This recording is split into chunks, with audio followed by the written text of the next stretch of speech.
টাঙ্গাইল ৩ আসনে বিএনপির মনোনয়ন পরিবর্তনের দাবিতে ১৫ কিলোমিটার জুড়ে মানববন্ধন।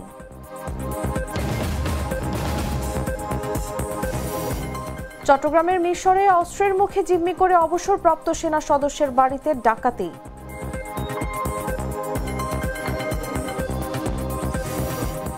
বাগেরহাটে দিনব্যাপী ফায়ার ফাইটিং প্রশিক্ষণ ও মহড়া অনুষ্ঠিত।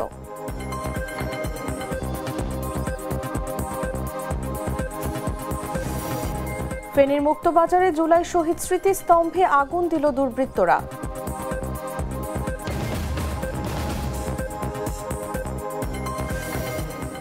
এবং শীতের শুরুতে ভোলায় বেড়েছে ঠান্ডাজনিত রোগ, বেশি আক্রান্ত শিশুরা।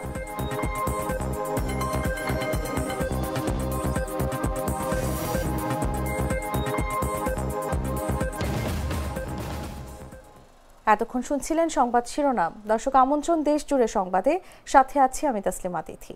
বাছাইকৃত লাল সরিষার দানা থেকে তৈরি হয় প্রাণ সরিষার তেল, আসল ঝাঁঝে আসল স্বাদে। চলে যাচ্ছি পুরো খবরে। টাঙ্গাইল ৩ ঘাটাইল আসনের সাবেক মন্ত্রী ও বিএনপি চেয়ারপারসনের উপদেষ্টা লুৎফর রহমান আজাদকে ধানের শীষ প্রতীকের মনোনয়ন দেওয়ার দাবিতে প্রায় ১৫ কিলোমিটার এলাকা জুড়ে মানববন্ধন করেছেন সমর্থকরা। মঙ্গলবার দুপুরে ঘাটাইল উপজেলার হামিদপুর বাজার থেকে দেওলাবাড়ি বাসস্ট্যান্ড পর্যন্ত এই মানববন্ধন হয়।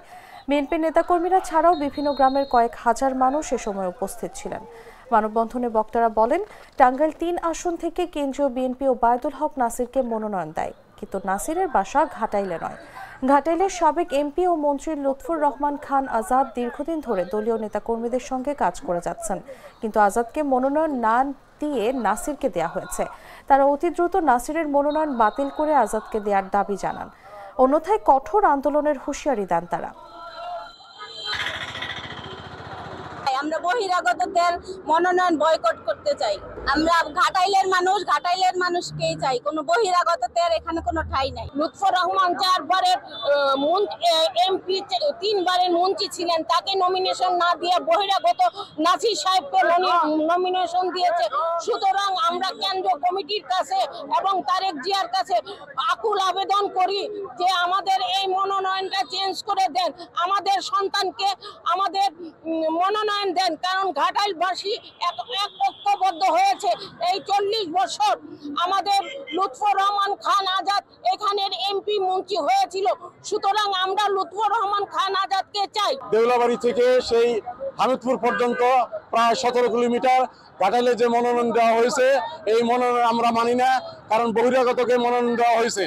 আর আমরা ঘাটাইলের সন্তান জননেতা জনাব লুৎফর রহমান খান দীর্ঘ 37 বছর যাবত এখানে বারবার এমপি মন্ত্রী হয়ে আসছে। শেখ হাসিনার মৃত্যুদণ্ডের রায় ঘোষণার পর মঙ্গলবার আওয়ামী লীগের ডাকা দেশব্যাপী শাটডাউন কর্মসূচি নারায়ণগঞ্জে কোনো প্রভাব ফেলেনি। ঢাকা চট্টগ্রাম মহাসড়কের নারায়ণগঞ্জ অংশে সকাল থেকে মানুষ ও যানবাহনের স্বাভাবিক চলাচল দেখা গেছে।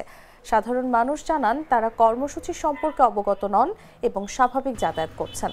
সরেজমিন দেখা যায় দূরপাল্লার ও আঞ্চলিক বাসও নির্বিঘ্নে চলাচল করছে। গত দুদিনের অরাজকতা এড়াতে মহাসড়ক জুড়ে পুলিশের উপস্থিতি তৎপর থাকলেও মঙ্গলবার তার ঢিলেঢালা ছিল। আওয়ামী লীগ শাটডাউন ডাক দিলেও কোনো নেতাকর্মী সড়কে উপস্থিত ছিলেন না। যাত্রীরা জানান, শাটডাউনের কোনো প্রভাব নেই। আঞ্চলিক পরিবহনের চালকরাও স্বাভাবিকভাবে যাত্রা করছেন। শিমরাল হাইওয়ে পুলিশ ক্যাম্পের ইনচার্জ জুলহাস উদ্দিন বলেন, পুলিশ সড়কে সক্রিয় রয়েছে। সিদ্ধিরগঞ্জ থানার ভারপ্রাপ্ত কর্মকর্তা মোহাম্মদ শাহিনুর আলম জানান, থানা এলাকার 9টি টিম সতর্ক অবস্থায় দায়িত্ব পালন করছে।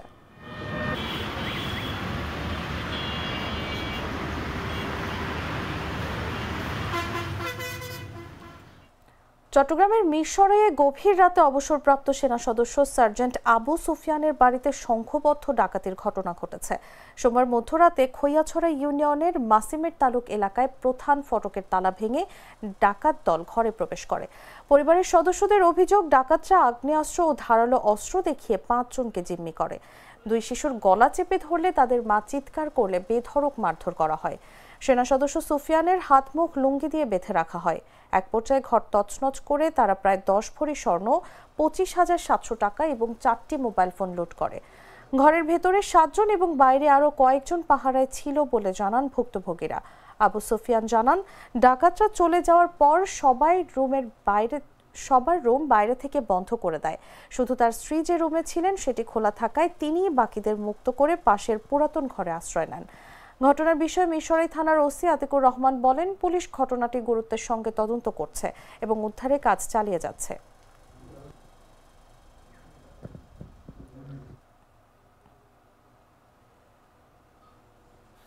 বাগেরহাট সরকারি পিসি কলেজের শিক্ষার্থীদের নিরাপত্তা, জ্ঞান ও দুর্যোগ মোকাবেলার সক্ষমতা বাড়াতে দিনব্যাপী ফায়ার ফাইটিং প্রশিক্ষণ ও মহড়া অনুষ্ঠিত হয়েছে।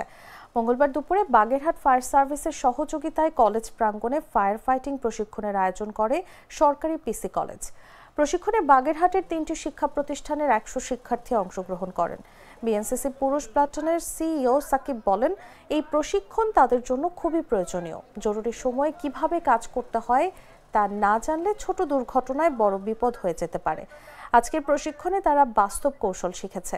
কলেজের অধ্যক্ষ জিয়াউল ইসলাম বলেন, শিক্ষার্থীদের শুধু বইয়ের জ্ঞান নয়, জীবনের নিরাপত্তা জ্ঞান জানা জরুরি। ফায়ার ফাইটিং প্রশিক্ষণ তাদের সাহস, সচেতনতা ও দায়িত্ববোধ বাড়াবে। যে কোনো দুর্যোগে তারা নিজেদের পাশাপাশি অন্যকেও সাহায্য করতে পারবে বলেও জানান তিনি। এ বিষয়ে ফায়ার সার্ভিসের উপসহকারী পরিচালক মোহাম্মদ ফজলুর রশিদ বলেন, আগুন বা দুর্যোগ কখনো আগাম জানিয়ে আসে না, তাই সবাইকে প্রস্তুত থাকতে হবে। এবং এখানে শিক্ষক রয়েছে এবং ফায়ার সার্ভিসের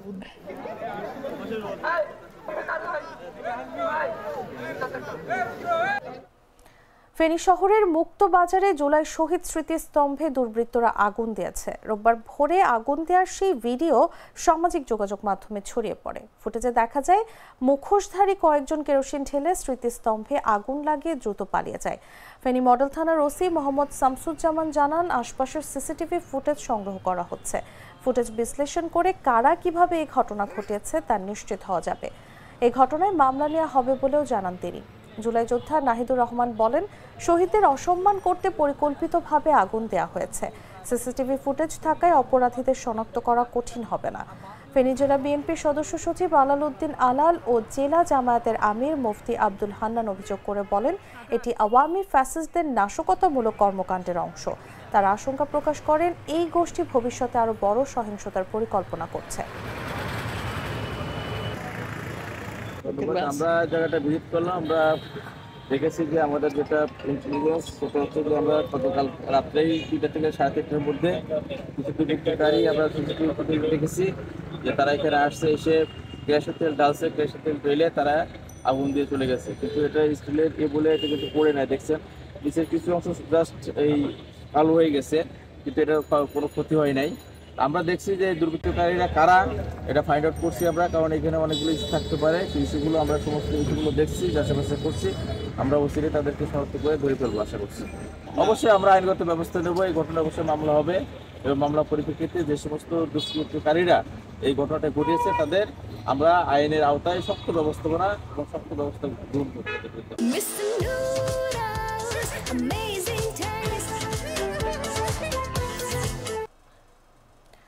চট্টগ্রাম নগরের লালখান বাজার থেকে পতেঙ্গা পর্যন্ত এলিভেটেড এক্সপ্রেসওয়ে প্রকল্প 8 বছর পেরোলেও রয়ে গেছে অনিশ্চয়তায়। অর্ধসমাপ্ত অবস্থায় 2023 সালে উদ্বোধন করা হলেও এখনো বেশিরভাগ কাজ অসম্পূর্ণ।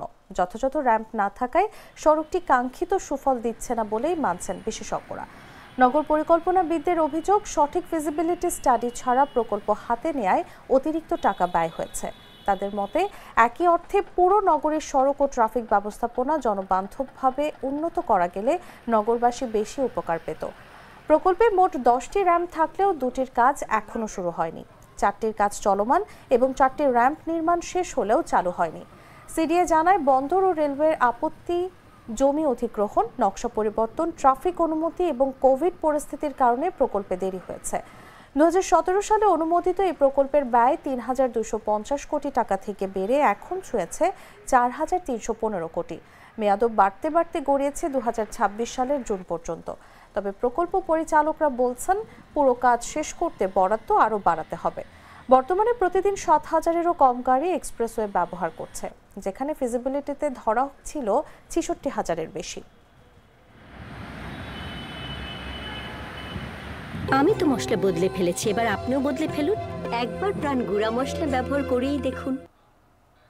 ভোলায় শীতের শুরুতে নিউমোনিয়া সহ ঠান্ডাজনিত রোগে আক্রান্ত শিশুদের সংখ্যা বৃদ্ধি পেয়েছে। জেলা 250 শয্যা জেনারেল হাসপাতালে রোগীর চাপ বেড়ে যাওয়ায় বেড সংকট দেখা দিয়েছে। এক বেডে 2 থেকে 3 জন শিশু ভর্তি থাকায় স্বজনদের রাত কাটাতে হচ্ছে মেঝেতে, ঠিকমতো বসা বা ঘুমানো সম্ভব হচ্ছে না। হাসপাতালে শিশু ওয়ার্ডে দেখা গেছে প্রবেশপথের দুপাশে মেঝেতে শিশুদের রেখে চিকিৎসা করছেন অভিভাবকরা। বেড পাওয়ার পরও একাধিক শিশুকে এক বেডে রাখা হচ্ছে। রোগীর স্বজনরা জানাচ্ছেন অনেক ওষুধ, ক্যানোলা, সিরিঞ্জ ও নেবুলাইজার মাস্ক বাইরে থেকে কিনতে হয়। ভোলা জেনারেল হাসপাতালের তত্ত্বাবধায়ক ডাক্তার তৈয়বুর রহমান জানান, শীতের শুরুতে 58 জন শিশু নিউমোনিয়ায় আক্রান্ত হয়ে ভর্তি রয়েছেন। হাসপাতাল কর্তৃপক্ষ শিশুদের জন্য অতিরিক্ত বেড বৃদ্ধির দাবি করছে। আজকে 6 দিন ঘুমাইতে পারি না, আজকে 6 দিন বাচ্চারা ঘুমায়, আমরা বসে থাকি। জি, মানে আমরা এই সিটের ভিতরে 3 জন বাচ্চা নিয়ে থাকতেছি। বাচ্চাদেরকে সবাই কোনো রকম, আমরা তো বসেই থাকি সারা রাত, আমরা তো শুইতেও পারি না, কিছু করতে পারি না, অনেক কষ্ট হইতেছে। আসছি ভোলা সদর হাসপাতাল আমার বাচ্চা চিকিৎসার জন্য। আমার বাচ্চার নিউমোনিয়া হয়েছে, গত 1 সপ্তাহ হয়ে গেছে। এখন মানে এমন এক জায়গায় বসুন, কোনো জায়গায় সিট পাইতেছি না, সিটের কোনো পরিবেশ নাই, সব জায়গা বলো। আমি কালকে ডাক্তার দেখে এখানে আসছি, আসার পরে বাচ্চার নিউমোনিয়া ধরা খাইছে, এক্সরেতে অনেক বেশি, তাই জন্য আমাকে ভর্তি দিয়েছে। ভর্তি দেওয়ার পরে আমি সিট কোথাও পাই না, এই জন্য আমাকে ফ্লোরিং করে থাকতে হচ্ছে। 200 শয্যা বিশিষ্ট 250 শয্যা জেনারেল হাসপাতাল ভোলায় শিশু ওয়ার্ডের জন্য বরাদ্দকৃত সিট সংখ্যা হচ্ছে 60টি, কিন্তু আজকে শিশু ওয়ার্ডের রোগী ভর্তি আছে 160 জন। দ্যাট মিনস হচ্ছে ধারণ ক্ষমতার প্রায় 3 গুণ রোগী ভর্তি আছে হসপিটালে। এই জন্য সব রোগীকে আসলে আমরা বেড দিতে পারি না, বাধ্য হয়ে এক বেডে 2 জন 3 জনকে রোগীকে দেওয়া লাগতেছে এবং ক্ষেত্র বিশেষে রোগীদেরকে ফ্লোরও চিকিৎসা দেওয়া লাগতেছে, কিন্তু কোনো রোগীকেই আমরা এখান থেকে পাঠিয়ে দিচ্ছি না। আমরা যথাসম্ভব চেষ্টা করতেছি, তাদের হয়তো স্থান সংকুলন করতে পারতেছি না, তবে আমরা চিকিৎসার ব্যাপারে একদম সচেতন। দর্শক, সংবাদ শেষ করার আগে শিরোনামগুলো জানিয়ে দিচ্ছি আরও একবার।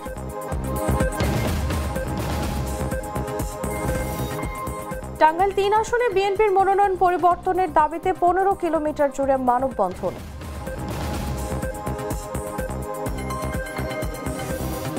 চট্টগ্রামের মিরসরাইয়ে অস্ত্রের মুখে জিম্মি করে অবসরপ্রাপ্ত সেনা সদস্যের বাড়িতে ডাকাতি।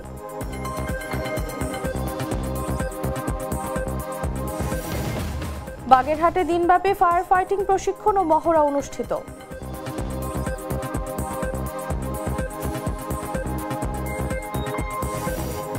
ফেনীর মুক্তবাজারে জুলাই শহীদ স্মৃতিস্তম্ভে আগুন দিল দুর্বৃত্তরা।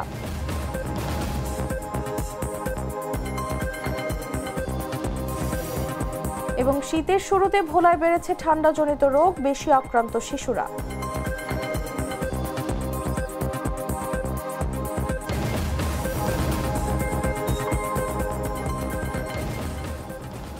দর্শক, এই ছিল দেশজুড়ে সংবাদে। এরপর দেখবেন সন্ধ্যা 7টার নিউজ।